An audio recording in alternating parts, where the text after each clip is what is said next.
Hello मेरे लाडलो, मैं आपका अपना रोहित कुमार सोनी। आज अपन जेईई एडवांस 2018 पेपर 1 के वीडियो सॉल्यूशन पे डिस्कस करेंगे। तो चलिए स्टार्ट करते हैं।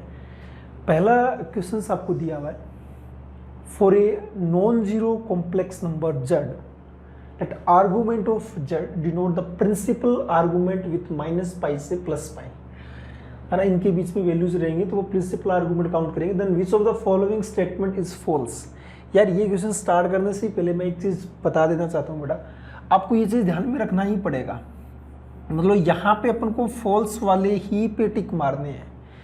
अपनी माइंडसेट क्या रहता है ना कि अपन जो करेक्ट रहता है उस पर टिक मार के आ जाता है। ये भी मेरी बात होती रहती है स्टूडेंट से, ये भी एक मिस्टेक हुई है कुछ स्टूडेंट से, तो ये चीज़ नोट डाउन कर लो आप अभी से, आपसे ये वाले मिस्टेक्स कभी ना हो। अगर फॉल्स बोला तो फॉल्स पे ही टिक मारेंगे।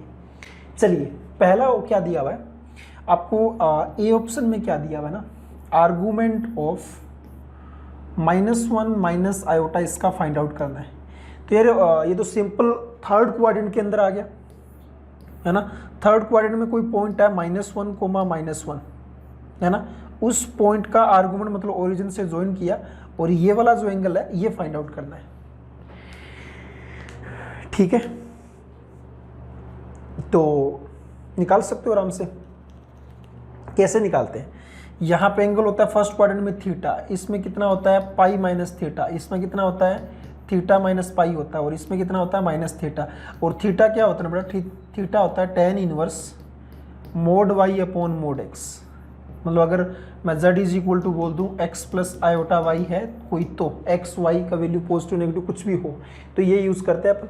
तो यहाँ पे थीटा कितना आ जाएगा ना, थीटा आ जाएगा अपने पास tan इनवर्स मोड y मतलब 1/1 मतलब π/4 आ जाएगा। तो ये तो कितना बन जाएगा π/4 माइनस का पाई, तो माइनस का 3π/4, और इसमें कितना दिया हुआ है प्लस π/4, तो ये गलत हो गया है ना। लेकिन अपने लिए तो जो गलत है वही सही है, मतलब उसी पे टिक मारना है। तो ये ए ऑप्शन आपका सही होगा, है ना। अगले वाले में क्या दिया हुआ ना, द फंक्शन एफ आर से लेके -π to π defined by F of T आपको दिया हुआ है। बी ऑप्शन में यहाँ करता हूँ, एफ ऑफ टी अपन को दिया हुआ है argument of -1 plus i into T, ये दिया है। t ऑलवेज रियल वैल्यू है। देखो ये जो रियल पार्ट है इसका ये तो फिक्स है, ये जो पार्ट है ना ये अगर पॉजिटिव है तो आर्गूमेंट चेंज नहीं होगा। ठीक है, एक लाइन बन के आएगी, कोई दिक्कत नहीं। आर्गूमेंट का मतलब क्या समझते हो यार आप, अगर मैं ये लिख दूं ना आर्गूमेंट ऑफ जेड, तो इसका मीनिंग समझ में आपके क्या आता है। मीनिंग ये आता है कि कोई भी जेड पॉइंट है उसको ओरिजिन में मिला दिया, तो ये जितने भी सारे पॉइंट्स है ना, ये एंगल कितना, अगर मैं इक्वल टू लिख दिया थीटा, तो ये एंगल थीटा बनाते हैं ये सारे के सारे पॉइंट्स। तो ये अगर पॉजिटिव के लिए लिखेंगे तो कोई दिक्कत नहीं है। तो इसमें मैं दो डेफिनेशन बना देता हूँ। Argument of -1 plus iota T को एक तो लिखेंगे अपन, क्या लिखेंगे, argument of -1 minus iota T, कब, जब टी नेगेटिव होगा तब, और argument of -1 plus iota T जब टी पॉजिटिव होगा तब।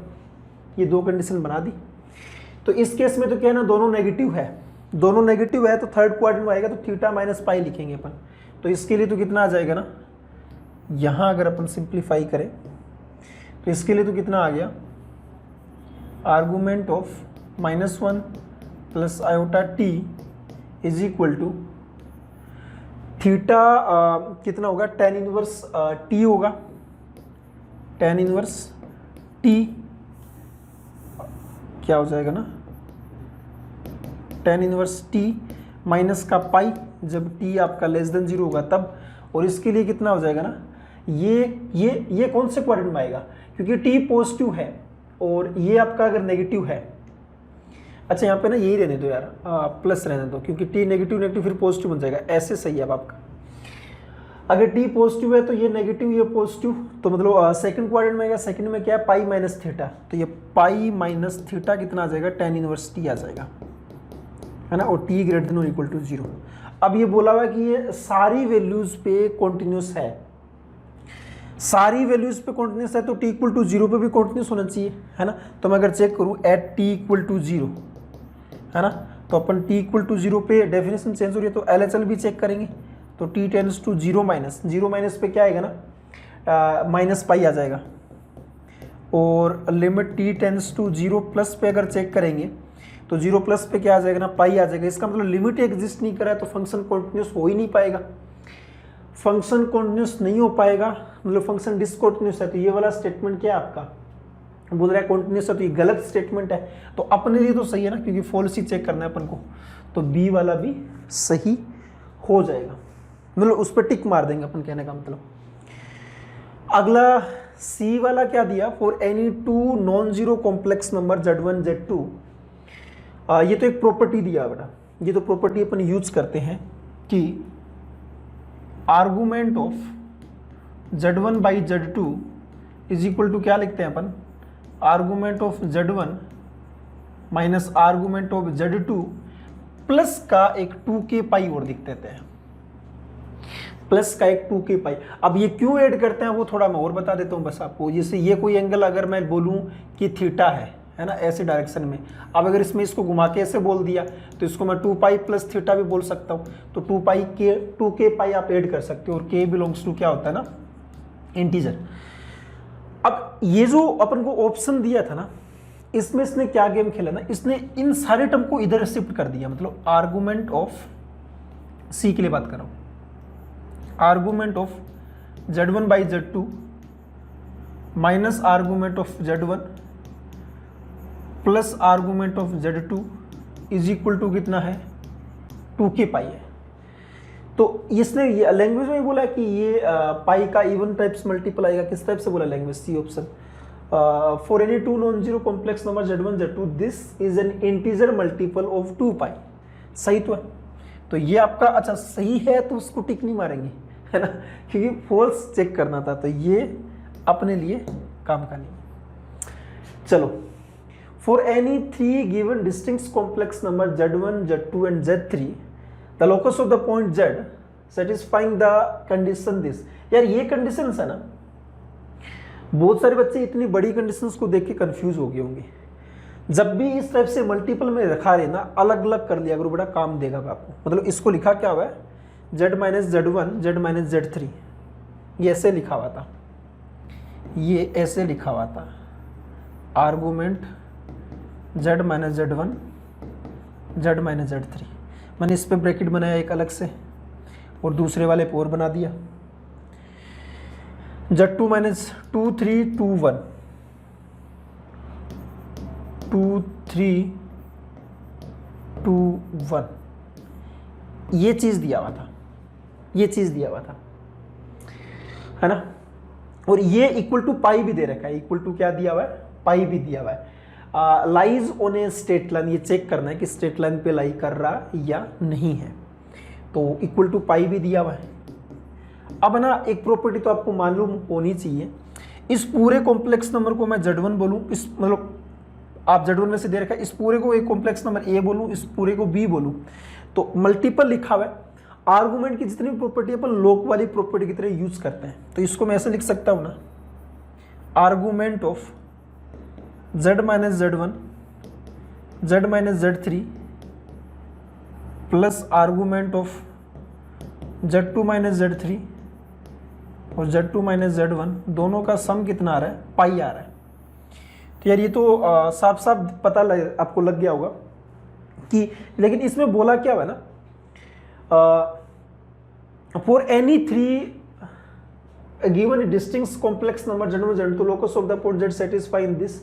मतलब देखो ये एक तरह से दोनों का जो सम है वो पाई आ रहा है, तो ऑलवेज स्ट्रेट लाइन पे तो नहीं हो सकता, एक आपका साइक्लिक क्वाड्रिलेटरल बनाएगा तभी पॉसिबल है कि दोनों का जो सम है उस टाइप से। आप ऐसे समझ सकते हो डायग्राम से भी, अगर मैं थोड़ा आपको ट्राई करूँ समझाने की। ये इस टाइप से डायग्राम बनाया मैंने, यहाँ पे ये एक साइक्लिक क्वाड्रिलेटरल बना दिया ABCD का। यहाँ पे मैंने लिखा Z1, यहाँ पे लिखा मैंने Z2। अच्छा Z1 Z2 ऐसे नहीं दिया हुआ है, यहाँ पे Z मान लिया, Z1 Z2 Z3 ऐसे, मतलब 3 है।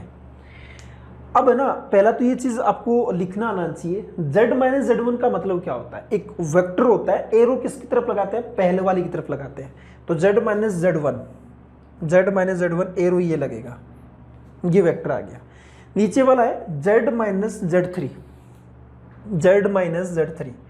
तो ये Z माइनस Z3, तो एरो इधर लगेगा, एरो इधर लगेगा क्योंकि Z पहले लिखा हुआ है। तो ये वाला एंगल तो ये वाला एरो तो ये हो गया, ये वाला एरो ये आ गया, ठीक है। तो उनका जो बीच का जो ये एंगल है, इसको मैंने एक बार के लिए थीटा बोल दिया।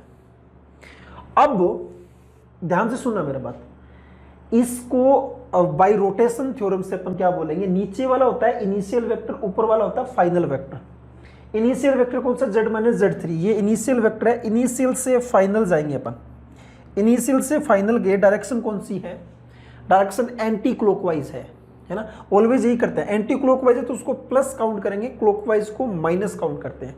तो ये तो आ गया थीटा आपके पास में, एक एंगल थीटा हो गया। ये थीटा तो आप ऑब्वियसली ये भी आप थीटा ही बोल सकते हो, क्या दिक्कत है।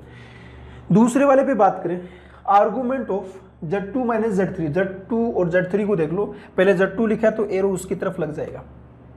Z2 माइनस Z1 एरो ये लगा हुआ है, तो इसको थोड़ा आगे बढ़ा दो, एरो ऐसे हो गया और ऐसे हो गया, है ना। ये 90 नहीं, ऐसे मतलब डायग्राम बना लिया अपन। तो ये रेक्टेंगल तो है नहीं, ऐसे साइक्लिक क्वाड्रिलेटरल है।